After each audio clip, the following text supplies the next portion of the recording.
Hey guys, Johnny Devout here. Now, first off, I don't want you to think that I think that all slavery is good, because it's not. It's just bad because it's not done in the way that God laid out, the rules that God set for slavery and servants and such. Now, I'm going to read you some passages from the Bible that, give you guidance if you're going to have slaves, how to, treat them and how to do all that, so. Like I said before, I do have an encyclopedic knowledge of the Bible, but I like to read directly from the book, so you guys know I'm just not making this stuff up. Okay, here we go. And it says, Leviticus, "Come get one in the yarbles, if you have any yarbles, you eunuch jelly thou." What the heck? Oh, I'm sorry. It appears I've picked up my copy of A Clockwork Orange on mistake. Sorry, my bad. Now, this is just a bookmark, so I can remember where I'm reading. But I'm gonna read from the actual Bible, okay? Leviticus chapter 25, verse 44. "Your male and female slaves are to come from the nations around you. From them you may buy slaves." See, right off the bat, right there. That means that you have to get the slaves from around where you live. You can't go from, a far-off country to get them like they did with the African slaves. Now, that's wrong. But as long as you get them from, somewhere around you, that's okay. And it says in Ephesians chapter 6, verse 5, "Slaves, obey your earthly masters with fear and trembling, with a sincere heart as you would Christ." Now that one's directed more towards the slaves, not the master slaves, It just says, for slaves to, it's pretty clean cut, obey your masters and love them like you would love Christ, and fear them like you would fear Christ, okay? Colossians chapter 4, verse 1.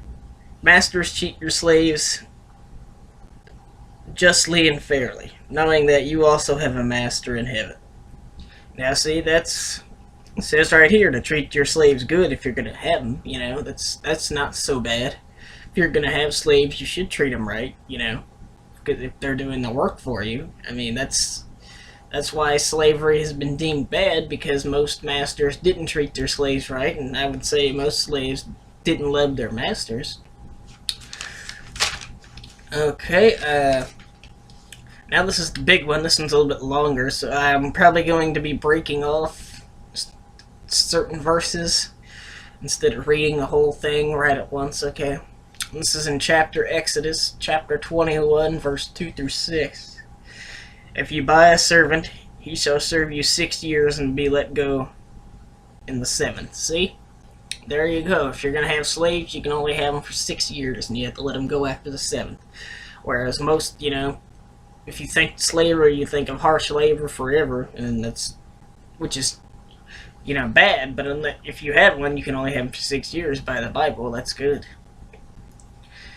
"If he come in by himself, he shall go by himself. If he come in with a wife, she shall leave with him."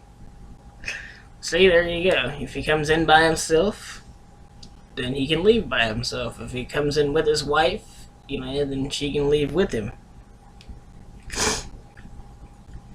"If its master gives him a wife, she bore him children, the children and the wife shall stay with the master, and the servant will leave by himself."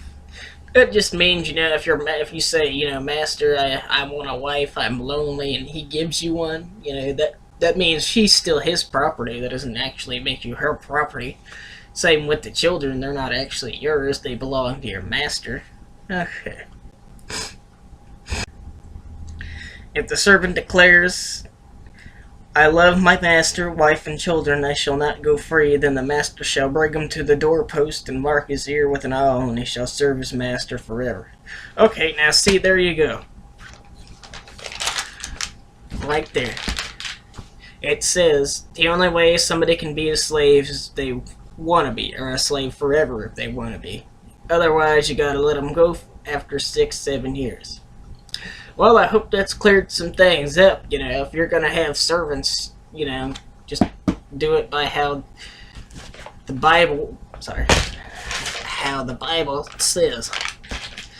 Well, guys, thanks for watching, and like always, faith.